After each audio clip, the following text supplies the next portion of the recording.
Je suis un prédateur marin. Je suis sur Terre depuis des millions d'années. Je suis gentil, mais il ne faut pas m'énerver. Je suis le requin gris.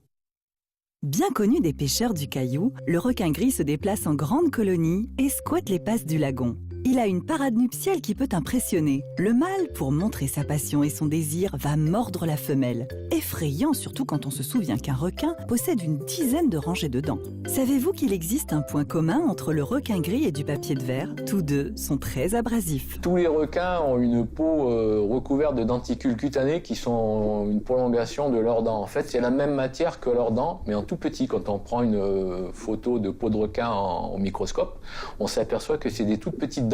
À une époque, les ébénistes s'en servaient comme papier de verre. Ils tenaient la peau des requins, ils s'en servaient pour poncer le bois avec. Ça marche très bien. D'ailleurs, il faut faire toujours attention quand on touche un requin de mettre des gants parce que ça peut abraser la peau jusqu'au sang très rapidement. Est-il dangereux pour l'homme?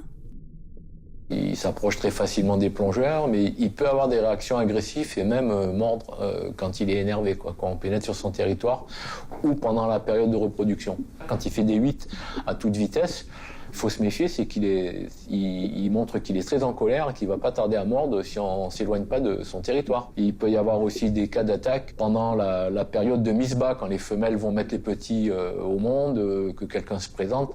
Il peut présenter un danger pour les petits, elle est capable de mordre, mais ce n'est pas des attaques pour vous dévorer, c'est des attaques qu'on appelle des attaques territoriales. On dit qu'il régule l'écosystème sous-marin. C'est vrai? Il se trouve au sommet de la chaîne alimentaire et il régule toute la vie d'un récif. Il mange que les poissons qui sont malades, des vieux, enfin tous ceux qui sont mal formés, tous ceux qui sont vulnérables.